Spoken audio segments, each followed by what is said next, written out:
रायपुर विधानसभा road स्थित स्वर्ण भूमि society में 15 तारीख को स्नेह रायपुर द्वारा एक विशेष एग्जीबिशन का आयोजन किया जा रहा है। इस एग्जीबिशन में कपड़े, ज्वेलरी और अन्य कई तरह के स्टॉल लगाए जाएंगे।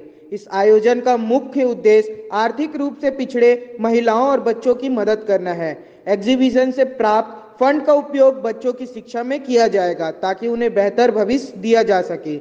स्नेह रायपुर की स्थापना जनवरी 2024 में हुई थी और यह संस्था इस तरह का आयोजन पहली बार कर रही है। सभी स्थानीय लोगों से अनुरोध है कि वे इस नेक काम में शामिल हों और अपनी उपस्थिति से इस आयोजन को सफल बनाएं। और बच्चों के लिए काम कर रहे हैं। स्नेह एक कम्युनिटी है जहाँ पे हम 15 to 20 फीमेल्स हैं जो कि अभी फ़िलहाल बच्चों के लिए काम कर रहे हैं। हम बच्चों को चाहते हैं ज़्यादा से ज़्यादा शिक्षा और उनकी जो भी ज़रूरतमंद चीज़ें हैं वो हम पूरी कर सकें। बेसिकली हम उनको एक्स्ट्रा एक्टिविटीज़ भी सिखाना चाह रहे हैं जो हम अपने बच्चों को कराते हैं और शायद अंडर प्रिविलेज बच्चों को नहीं मिल पा रहा है, वो स्नेह कोशिश कर रहा है कि वहाँ तक पहुँच सके।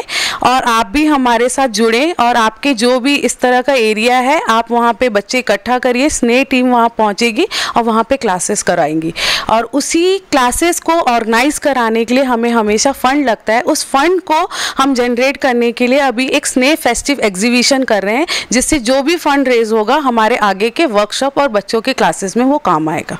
कब से कर रहे हैं काम? हम ये 2024 जनवरी से स्टार्ट किए हैं, तो अभी ये बहुत छोटे स्तर पे है। अब हमारी कोशिश यही है कि हम इसको बहुत आगे तक ले जाएं और बहुत बच्चों तक पहुंच पाएं। तो जो आप कार्यक्रम कर रहे हैं, एग्जीबिशन कर रहे हैं, उसकी क्या रूपरेखा रहेगी, किस तरीके से कार्यक्रम होने वाला है और बच्चों के लिए कैसे काम होगा?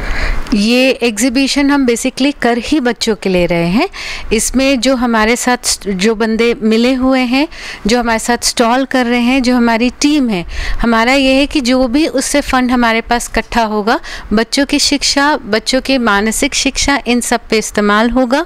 और इसमें तरह तरह के स्टॉल होंगे जिसमें आप फेस्टिवल के लिए जो चीज़ें जैसे होम डेकोर हैं, कपड़े हैं, ज्वेलरी है, फूड है, इन सब तरह के स्टॉल होंगे। और वो स्टॉल वाले बंदे भी हैं, उनकी सहभागिता है हमारे फंड में, उनका भी कुछ हिस्सा रहेगा जो वो हम सब के लिए प्रोवाइड कर रहे हैं, हमारे बच्चों के लिए, हमारी संस्था के लिए। हाँ, हमको जहाँ भी लगेगा कि महिलाओं को ज़रूरत है कुछ भी नीड, तो हम उस फंड को ज़रूर यूटिलाइज करेंगे। जी मैम, एक और आखिरी सवाल है मेरा। जैसे ये जो कल स्टॉल्स लगेंगे उसमें लोग आएंगे, कपड़े खरीदेंगे, उसके जो जनरेट होंगे जो मनी उसमें से आप लोग फंड इकट्ठा करके देंगे, तो ये कुछ डिस्काउंट भी करने वाले हैं, कुछ अलग करने वाले हैं कि जो बस एक स्टॉल लगा रहे हैं? नहीं, डिस्काउंट नहीं रहेगा। एग्जीबिटर्स अपना स्टॉल लगा रहे हैं।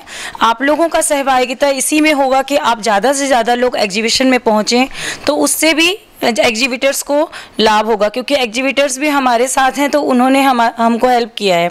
तो हम भी ये चाहेंगे कि आप ज़्यादा से ज़्यादा लोग उनकी परचेजिंग हो, उनके अच्छे मतलब फुटफॉल अच्छा हो हमारे एग्जीबिशन में, तो वो भी एक नोबल कॉज है और आप आएंगे तो बच्चों के लिए हेल्प होगा ही। हमारा ये अगर इवेंट सक्सेसफुल होता है तो हम ऐसे और भी इवेंट कर पाएंगे, तो जिससे हमारा और फंड रेज हो पाएगा, तो स्नेह उतना ही ग्रो करेगा। अगर स्नेह ग्रो कर रहा है तो रायपुर ग्रो करेगा। रायपुर से राघवेंद्र पांडे की रिपोर्ट।